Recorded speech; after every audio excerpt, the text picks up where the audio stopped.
Hi guys, it's Belle here and it is time for days 27 and 28 of Junk Journal January 2024, hosted by lovely Meg Journals in collaboration with Get Messy Art. All links will be down below. And today's, because I combine the ones that fall on the weekend, is Poetic and Buttons. And I was inspired by the moon. In particular, over the world, a lot of cultures attach the feminine aspect to the moon. You know, Mother Moon, Sister Moon. In ancient Irish culture, it was often referred to as Grandmother Moon or Shanwaha Gaelach.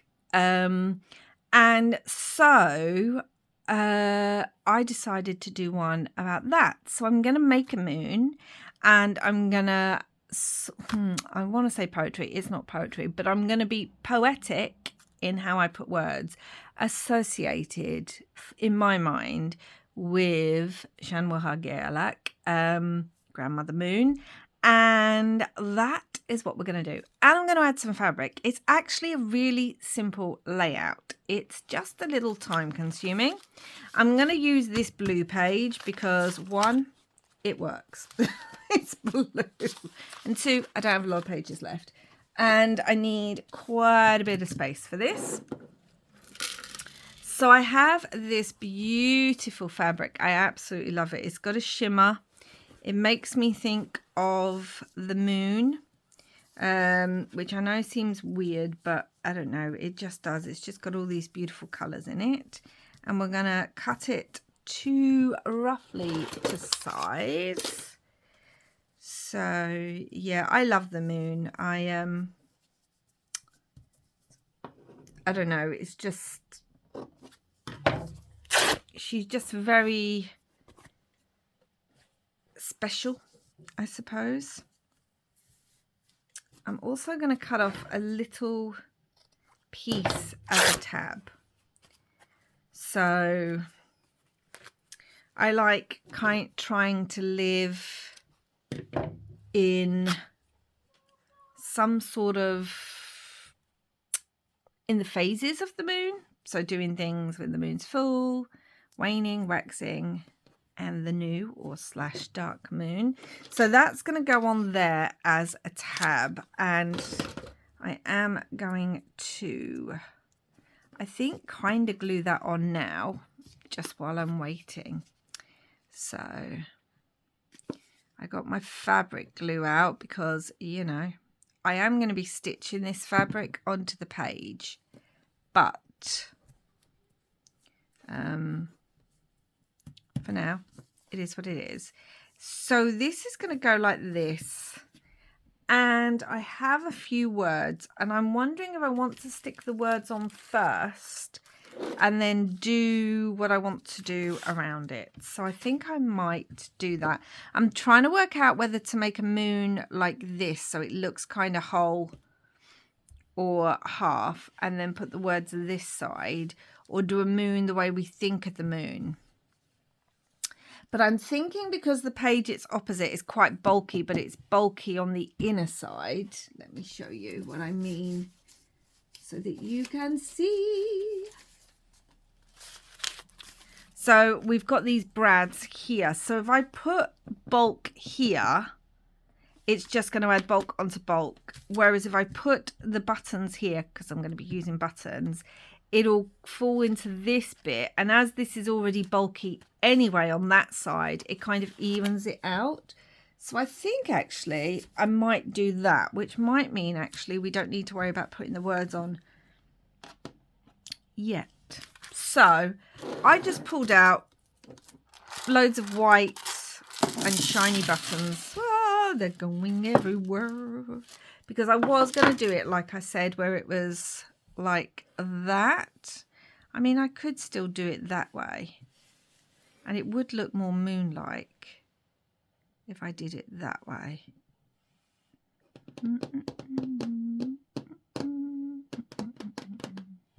I'm trying to think what I would prefer. And the problem with putting it right to the edge is, now I'm thinking about it, I'm going to stitch this on fabric.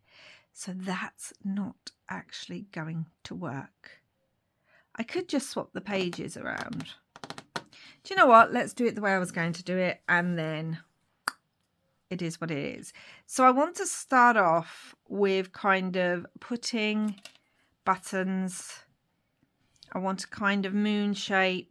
I picked all kind of different shades of white and sizes and all that kind of good thing. I want to mix that up because that's already got 4 in it. So let's have a 4 here next to that 2, which means we can move 2 here.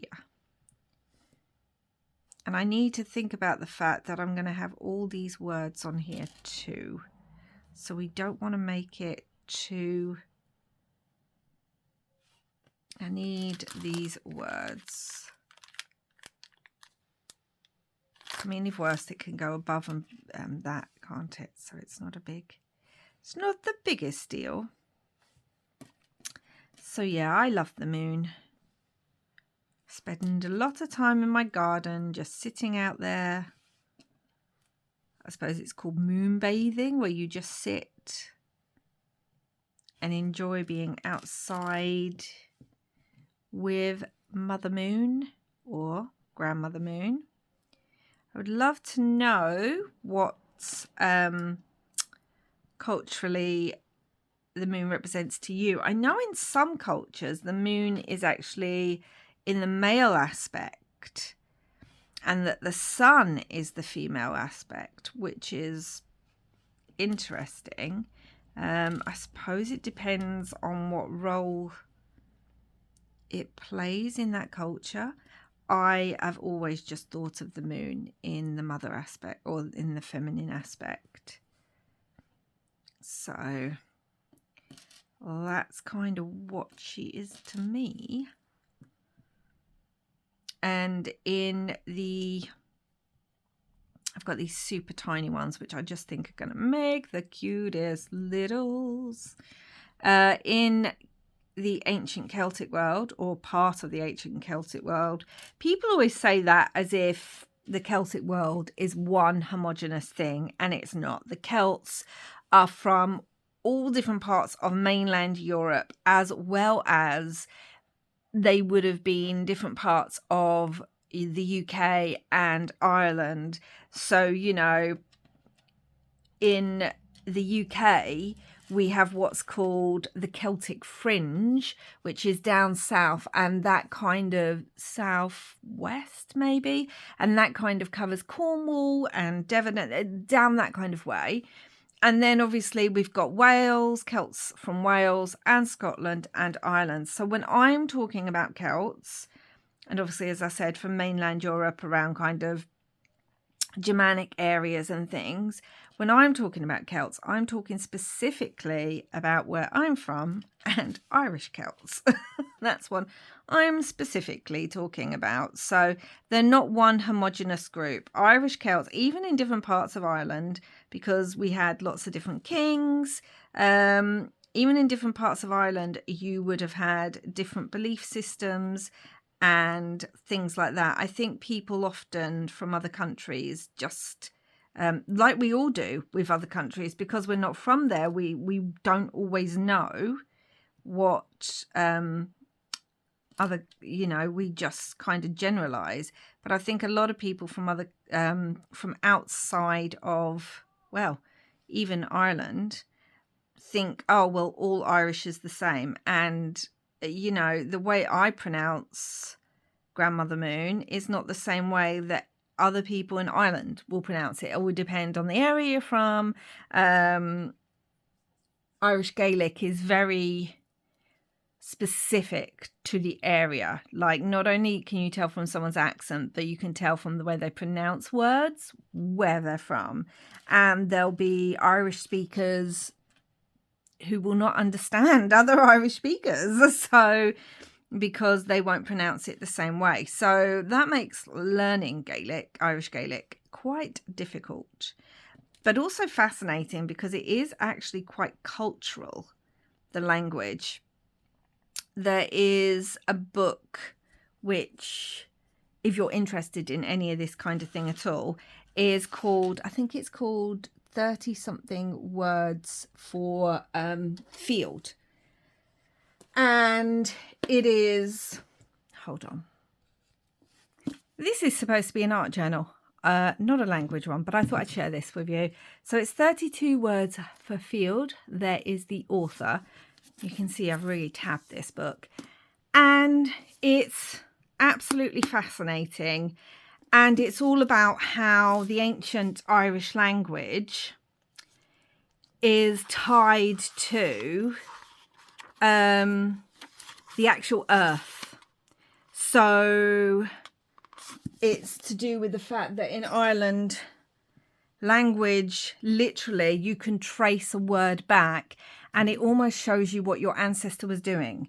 And 32 words for field, because it'll be a field that cows grazed in. It's a fallow field. It's a field with a ditch through it. There's a field with a tree in it. Every single one of those words for field is a different word. Now, a lot of those words are being lost as, you know, we become more modern and language becomes homogenized, which is just a shame, really. But those words would have told everyone, literally by just saying it, what that field was. I'm just going to start gluing these down.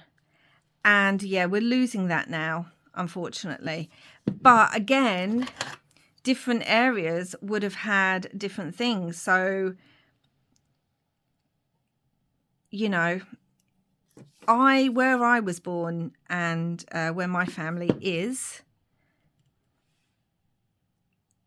we do not speak Irish Gaelic there. It is not, you know, common.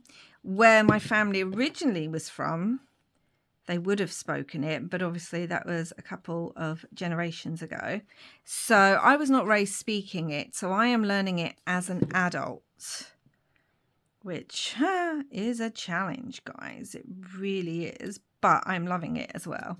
And it's just fascinating how it ties, the Irish language really ties you to the land and the history. Like a lot of our town names, especially down south in the Republic, they have been shortened, but they would have originally, in their original Gaelic, like been the town where the lake with the such and such was, and there'd be this long thing. And so even the town's name would link you to the flora and fauna and the natural countryside around it. And again, we're losing all that, especially with them being more anglicized now.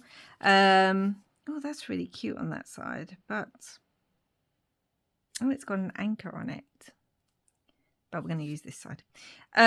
So it's just fascinating learning all this, and it's spoken more sort of further south. It's not, I mean, even Irish Gaelic in Dublin and that is not that well spoken, whereas there are whole towns or whole areas further south in the Republic where Irish Gaelic is the language of the area. And it's quite interesting because my sister lives in Wales. So obviously they have their own Celtic history, and her children were sent to Welsh-speaking schools. So my niece in particular, she thinks and everything and speaks easier in Welsh than she does in English. So even doing something like playing a simple game can sometimes, especially if it's like a trivia game or something, it takes her a minute to sort of think, oh, well, it's this word.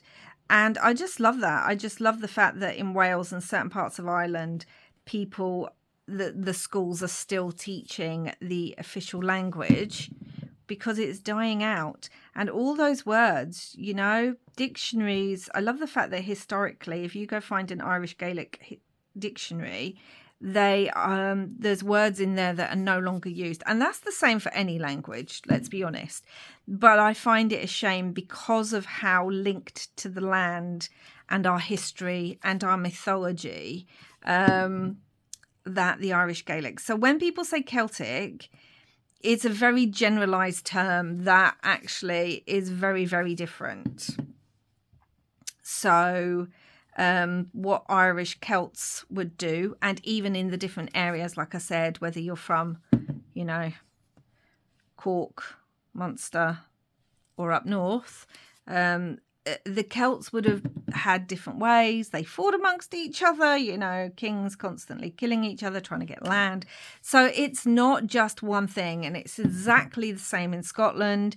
Just because someone's Scottish doesn't mean they come from the same area or have the same clan or the same history. My partner's Scottish. Well, his father's side of the family are Scottish, and I researched their history a lot. And it doesn't mean that everything's the same, you know? So I, as a historian, find all that fascinating. And as an Irish person, I find it fascinating. Yeah, I'm trying to see. I thought I had another little one. Oh, I should have used that one. That would have been fun to use somewhere. I think I'm going to add just another one down there.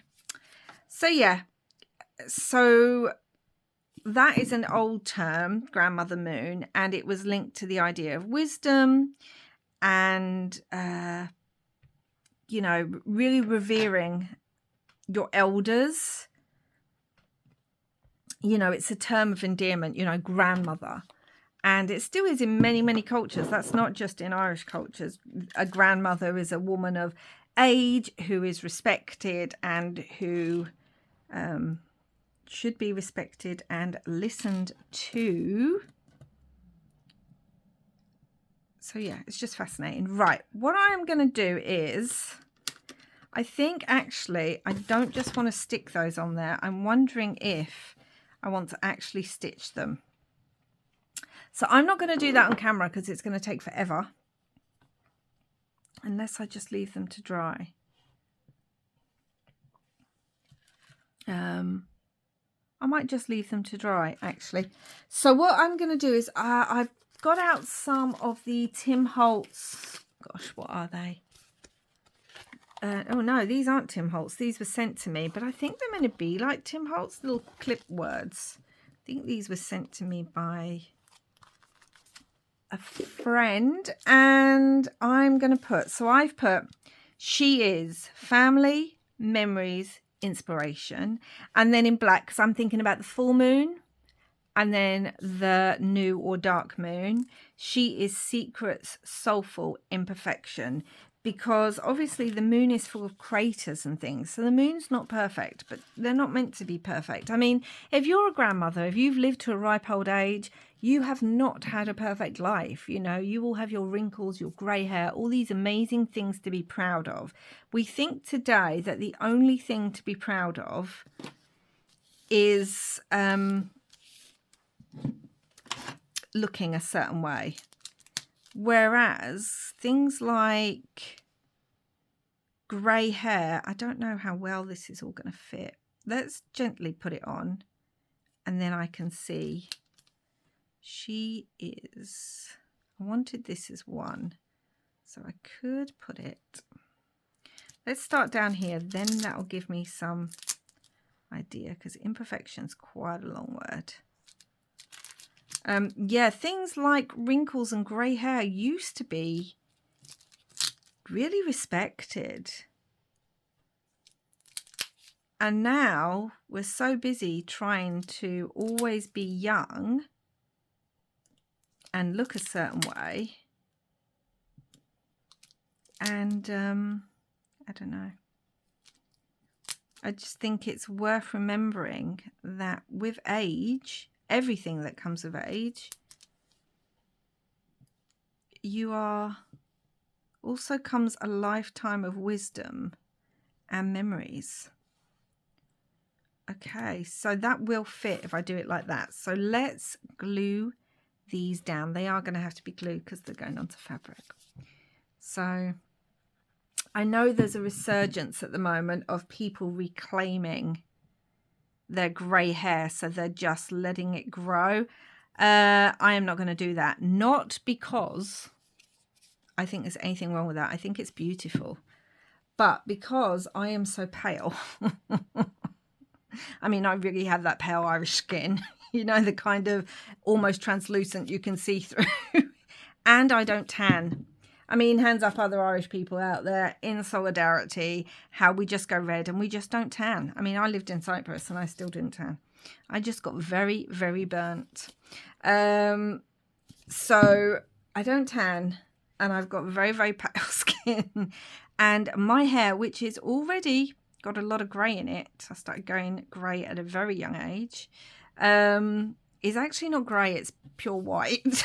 So I look more like Elsa from Disney. It's very white, and against my pale skin, no, it makes me look about 100. So I don't think I'm going to go grey gracefully, let's put it that way. But it's not because I don't believe that we shouldn't. It's just because it really, really washes me out. And so I really wanted to be sort of beautifully grey, you know, distinguished. Why does it always look better on guys than it does on a lot of women? And that's not societal pressure, that's just true. But, you know, the rest I don't care. Wrinkles and everything else doesn't bother me. I rarely even wear makeup. That kind of thing doesn't bother me. But the hair, I just can't have the white hair. I literally look like a banshee, especially as it's like crazy thick and wavy and all that kind of thing. It's untamable, a bit like the Irish, just in general. So we have that, and now whilst that's all drying, I'm going to go around this. So I've got my black pen. I just picked whatever one it was. I didn't deliberately pick this one. So yeah, so even when people say Irish, you know, there's different areas.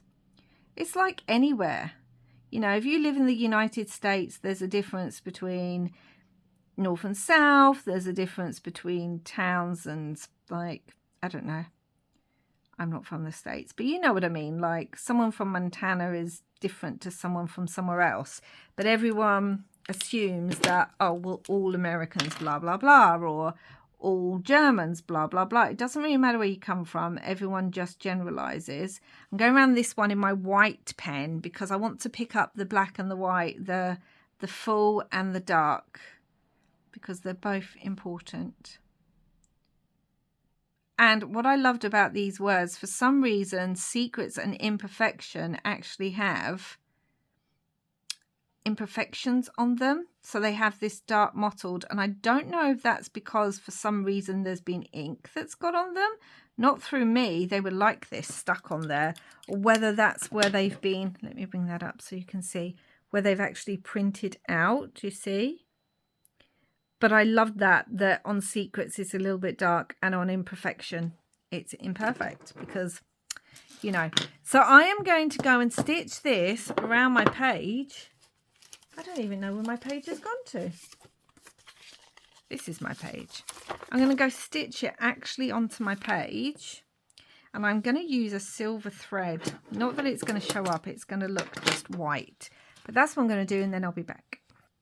So there we go. I've used, as I said, a silver thread, but you can't really see it, and it picks up the metallic gold and silver in the paper, in the fabric. I've done some zigzags, some straight, some really large zigzag because I had it on the wrong stitch, but I don't mind that.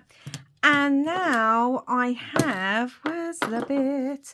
So for the tab, I've got a black bold pin with this beautiful mother of pearl that really just reminds me of a full moon. I've got the date on there. And then I've got Grandmother Moon in Irish Gaelic, so that I can remember what this is about. So this video took a strange turn, but I hope you enjoyed it. I find language fascinating, whatever kind of language. It's why I chose to study so many of them. And obviously I find my own language. I wish I'd learnt to speak it from a child, but I never did. But, you know, I've been for several years trying to learn it now. I just want that on the side. And I forgot to mention, I actually used vellum labels to give that kind of ethereal feel to the labels, you know, that you can see through them, which I love. And you can see through all of this, and if you hold it up to the light, and that just gave me that kind of magical, mystical feel. So yeah, so I hope this wasn't too weird for you, but I find languages fascinating. I find cultures fascinating, and obviously I really like that. Could go this way, I suppose. That might work better. I am going to have to really change the pages around in here. That's what I'm going to have to do. But that's okay. So that's today's page, guys. And the prompts, again, were buttons and poetic. So it's a really, really, really simple layout, guys. But firstly, I've got to use up some of my massive buttons. And the background that inspired it is what's important to me. And then it's not poetry. I am not a poet, but it's, you know, poetic. And yeah, so that's today's one. Days 27 and 28. I will link that book down below, the 32 words for field, if you're interested. He writes quite a few fascinating language-inspired ones. I've got quite a few of his that I've both read, and one I still haven't that I can't wait to. So just if you're interested. And that is it for today's one, guys. This journal. I mean, yeah. What is that to say? It is a chunkle. But we love that because that just means that I've enjoyed playing in it. So that's it for now. Please do like and subscribe if you haven't already. Again, let me know down below if in your country there's anything specific linked with the moon, or if, especially if you speak another language other than a sort of English-based language, I would love to know in that language how the moon is referred to. Just because, as I said, I love words, languages. And I will be back soon with another video. Until then, guys, wherever you are in the world, don't forget to look up the moon and have some crafty fun. Bye for now.